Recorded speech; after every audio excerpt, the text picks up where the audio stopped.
Welcome, engineers. Today we're exploring the Bayes Theorem Interactive Calculator, which calculates posterior probabilities and performs diagnostic test analysis.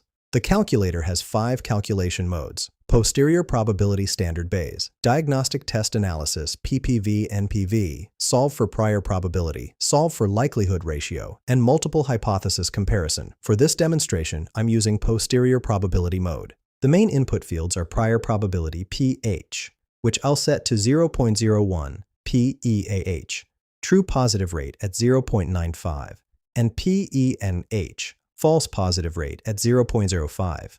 Additional fields include disease prevalence, sensitivity, specificity, and various other probability inputs depending on your selected mode.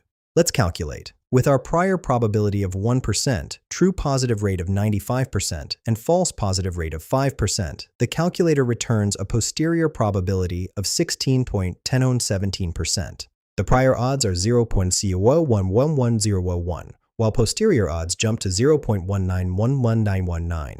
The likelihood ratio is 19,000. The interpretation states the posterior probability is 16.10% compared to the prior of 1%, indicating the evidence strongly supports the hypothesis. This powerful tool transforms complex Bayesian calculations into instant results. Find the link in the description below.